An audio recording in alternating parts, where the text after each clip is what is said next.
नमस्कार, मैं प्रवीण कुमार। तो ऐसे अगर मैं शुरू करूंगा वीडियो तो शायद थोड़ा इंटरेस्टिंग लगे आप लोगों को, बट इस वीडियो का टाइटल देख के आप समझ गए होंगे हम यहाँ पे क्या कर रहे हैं और क्यों आए हैं। तो अगर आप वीडियो अभी तक देख रहे हैं, इसका मतलब आप नीट 2024 क्रैक करने के लिए सीरियस हैं। और सीरियस हैं तो आपने आपके वेपन्स चेक कर लिए होंगे, मतलब आपकी नॉलेज कहाँ तक पहुँची, आपकी थिंकिंग स्किल्स कितनी आपने पॉलिश की हैं, और आपने स्ट्रेटजी भी बना रखी होगी कि उन वेपन्स को कैसे यूज करने वाले हैं इन योर 3 hours 20 minutes। तो अभी आपको लास्ट 50 डेज में किन चीजों पे स्पेशल फोकस करना है जो आपके रैंक को बूस्ट कर सकते हैं, आपके स्कोर को इंप्रूव कर सकते हैं, और अगर आप बॉर्डर पे हैं तो आपको ये बॉर्डर क्रॉस करा के आपको सिलेक्शन की कैटेगरी में डाल सकते हैं। तो मेरा जो सबसे पहला एडवाइस है, first know yourself means आपको subject wise chapter wise week topics की एक लिस्ट बना के रख लेनी है। दूसरी चीज, अपने को रियलिस्टिक टारगेट सेट कर लेना है खुद के लिए। जैसे मेरा स्कोर अभी करंट टेस्ट में क्या चल रहा है और मैं उसको कितना इंप्रूव करना चाहता हूं। देखो, अनरियलिस्टिक टारगेट सेट कर लोगे और फिर खुद को ओवर थिंकिंग में, डिप्रेशन में डालोगे तो उससे कुछ नहीं होता।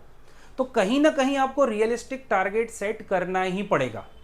और जब ये दोनों चीजें हो जाए तब आपको आपके गुरुजनों के पास पहुंच जाना है और उनके चरणों में ये दोनों चीजें समर्पित कर देनी है कि भाई सर, मेरा ये कंडीशन है, ये टॉपिक्स मेरे वीक हैं, ये मेरा टारगेट है, नाउ हेल्प मी।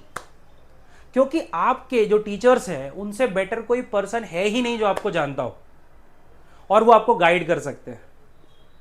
जब आप अपने टीचर से बात कर रहे होंगे तो ये दोनों चीज़ें क्लियर शेयर करिए और उनसे एक स्ट्रेटजी बनाने में हेल्प मांगिए, वो आपको हेल्प करेंगे। तो जो क्लियर स्ट्रैटेजी वो बना के देंगे, आपको उसको फॉलो करना है फॉर नेक्स्ट 50 डेज। अभी अगर हमको स्ट्रेस फ्री रिवीजन करना है, अगर हमको अच्छे स्कोर के लिए पढ़ाई करना है, तो पहली चीज़ जो आप कर रहे होगे वो है आप हर ऑल्टरनेट डेज पे आप टेस्ट लिखोगे। टेस्ट वो भी घड़ी लगा के, टाइम को मैनेज करते हुए, क्योंकि हमको पता है कि अगर मुझे 600 प्लस स्कोर लेके आना है तो एक्यूरेसी पे भी काम करना है और स्पीड पे भी काम करना है, क्योंकि hardly we get 35-40 seconds to solve single question in NEET का एग्जाम। तो अभी आपको टेस्ट पेपर हर ऑल्टरनेट डे पे लिखना है। अब टेस्ट लिखने का मेरा पर्पस क्या होना चाहिए? हम सिर्फ अपना स्कोर देखते हैं टेस्ट में, ये नहीं देखते हमने मिस्टेक्स किस तरह की हैं और क्यों की हैं। एग्जाम जब मैं लिख रहा था तो मैं क्या सोच रहा था, और जब मैं एग्जाम हॉल के बाहर आया तो मेरे माइंड में क्या क्या आया। तो कई बार हम ऑब्जर्व करते हैं कि यार एग्जाम में तो क्वेश्चन बना नहीं और बाहर आया तो मुझे क्लिक कर गया। तो एग्जाम में नहीं बना बिकॉज हम प्रेशर में थे एग्जाम में। अब यही प्रेशर हमको वहां एक्सपीरियंस करना है, तो हमको उस प्रेशर को हैंडल करने की ट्रेनिंग लेनी है। इसमें आपको डेली टेस्ट लिखना या ऑल्टरनेट डेज पे टेस्ट लिखने की स्ट्रेटजी बहुत हेल्प करेगी। और जब बात आती है आपके मिस्टेक्स की या वो क्वेश्चंस जो आपका बहुत सारा टाइम कंज्यूम कर गए वाइल राइटिंग एग्जाम, तो उन क्वेश्चंस के लिए आपको आपके टीचर्स को अप्रोच करना है, उनसे प्रॉपर तरीके से कॉन्सेप्ट का अगर रिवीजन चाहिए तो रिवीजन लीजिए। क्वेश्चन सॉल्विंग में कोई शॉर्ट ट्रिक है, कुछ स्पेशल ट्रिक है, वो सीखिए ताकि आप इफेक्टिवली अपने कॉन्फिडेंस पे भी काम कर पाए। नेक्स्ट थिंग, ये जो टेस्ट पेपर है, इस टेस्ट पेपर का डिस्कशन जरूर करिए। आपने जो भी क्वेश्चंस में गलतियां की हैं वो अपने दोस्तों के साथ भी डिस्कस करिए। एंड आप कुछ नहीं तो एक हाफ एन आवर का ड्यूरेशन ऐसा लीजिए जहां आप दोस्तों के साथ ये नॉलेज शेयरिंग पे काम करें, क्योंकि टीचर्स के पढ़ाने का एक तरीका होता है, आपका लर्निंग का एक तरीका होता है। तो कई बार क्या होता है, दोस्तों के साथ डिस्कस कर रहे होते हैं अगर वो हम टॉपिक्स, तो हमको एक नया एंगल या नई तरीके से हमें वो चीज़ दिखाई और सुनाई देती है, क्योंकि स्टूडेंट या जो आपका दोस्त है उसकी लैंग्वेज और आपकी लैंग्वेज सेम होती है। टीचर कई बार टेक्निकल टर्म्स या अपनी एक्सपर्टीज यूज कर रहे होते हैं, तो हो सकता है हमसे कनेक्ट ना कर पा रहे हो। हालांकि ऐसा होता नहीं है, बट स्टिल आप नॉलेज शेयरिंग सेशंस अपने दोस्तों के साथ, हाँ जो सिंसियर बच्चे उन्हीं के साथ रखना।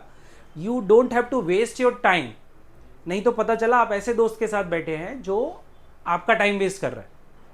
नेक्स्ट थिंग इज, बायोलॉजी में अगर आपको स्कोर 350 प्लस ले जाना है तो आपको वाइवा देना है। अब वाइवा जो सबसे अच्छा पर्सन जो आपका वाइवा ले सकता है वो है आपका सब्जेक्ट टीचर। फिर आपके पेरेंट्स को आप चीज़ें दे दो और पूछो, बोलो कि सर पापा पूछो मेरे से, या मम्मी मेरे से पूछो, या घर में कोई बड़ा भाई बहन कोई भी जो एक्सपर्ट हो सब्जेक्ट का, उनको बोल सकते हो कि सर मेरा वाइवा ले लो। नेक्स्ट आता है आपके लिए शॉर्ट ट्रिक्स या निमोनिक्स, जो आपने 2 साल में क्लासेस में टीचर से सीखे हैं, आपको उनको अभी पॉलिश कर लेना है। जैसे मैं केमिस्ट्री टीचर हूं तो मैं कुछ एग्जांपल्स वहां से देता हूं। जैसे अगर मैं पीरियोडिक टेबल की बात कर रहा हूं तो मेरे पास फर्स्ट 30 एलिमेंट्स, पूरा एस ब्लॉक, पूरा पी ब्लॉक, डी ब्लॉक के अंदर फर्स्ट 3 रोज, एफ ब्लॉक की दोनों रोज याद होनी चाहिए विद देयर इलेक्ट्रॉनिक कॉन्फ़िगरेशंस।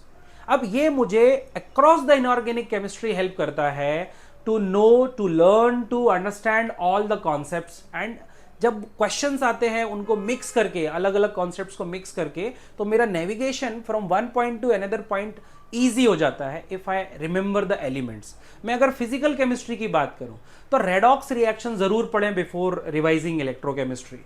अब अगर केमिकल काइनेटिक्स रिवाइज करना चाहते हो तो उसके पहले आपको केमिकल इक्विलिब्रियम रिवाइज कर लेना चाहिए अच्छे से। तो ऐसे जो कनेक्टेड चैप्टर्स हैं, ये मैंने एग्जांपल दिया आपको, ऐसे जो कनेक्टेड चैप्टर्स हैं उन चैप्टर्स पे काम करिए, और यहां जहां आपको प्रॉब्लम आ रही है वो टीचर्स के साथ शेयर करिए। अब जब आप पेपर सॉल्व कर रहे होते हो तो हम लोग क्वेश्चन की रीडिंग पे काम करना चाहिए। वो रीडिंग पे काम ना करके हम कोशिश करते हैं कि हमें बस आंसर मिल जाए, इसके लिए हम टीचर से हेल्प ले लेते हैं या गूगल से हेल्प ले लेते हैं। बट मेरा एक सिंपल एडवाइस है मेरे बच्चों के लिए कि आपको क्वेश्चन की फ्रेमिंग पे, डेटा जो भी दिया है, उनकी यूनिट्स, उनके लिए क्या टर्मिनोलॉजी वो क्वेश्चन में यूज कर रहा है, इन सारी बातों पे ध्यान देके आपको एक क्वेश्चन का समरी बनाना होता है बहुत जल्दी। तो ये चीज जब आप प्रैक्टिस कर रहे होते हो तब भी आप क्वेश्चंस के साथ कर सकते हो। जब प्रैक्टिस कर रहे हो तो पेपर पे ये समरी बनाइए। एग्जामिनेशन हॉल में आपके पास ये लग्जरी नहीं होती कि आप वहां पे इस तरह की एक्टिविटीज कर पाओ। सो क्वेश्चंस के थ्रू आपको सीखना पड़ेगा। और लास्ट में मैं आपसे यही बोलूंगा कि ये जो नेक्स्ट 50 दिन है, इन 50 दिनों में आप अपना भविष्य बदल सकते हैं, अपना करियर लिख सकते हैं। सो कहीं भी कोई भी डिस्ट्रैक्शन, चाहे वो सोशल मीडिया हो, चाहे फ्रेंड्स हो, या आपकी कोई भी ऐसी एक्टिविटी जो आपके पढ़ाई में टाइम वेस्ट करता हो, आई एम नॉट सेइंग कि आप एक्सरसाइज बंद करिए, आई एम नॉट सेइंग कि मूड रिलैक्सिंग कोई एक्टिविटी है उसको बंद करिए, बट स्टिल खुद की प्रिपरेशन को समझो। कहाँ आप ज़्यादा टाइम वेस्ट कर रहे हो, उस टाइम को आपको बचाना है सो दैट आप इफेक्टिवली रिवाइज कर पाए। एंड इन द लास्ट मैं बस यही बोलूँगा कि ये 50 दिन आपसे कोई नहीं छीन सकता, और इन 50 दिनों में आप अपना सुनहरा भविष्य लिख सकते हैं। पेंटागन की तरफ से मैं सारे बच्चों को बेस्ट ऑफ लक बोलता हूँ, आशीर्वाद देता हूँ एज अ टीचर कि आप नीट में बहुत अच्छा करें और 600 प्लस मार्क्स आप लेके आएँ। बस ये जो सिंपल चीज़ें मैंने आपको बोली हैं इनको फॉलो करके देखिए। Thank you very much.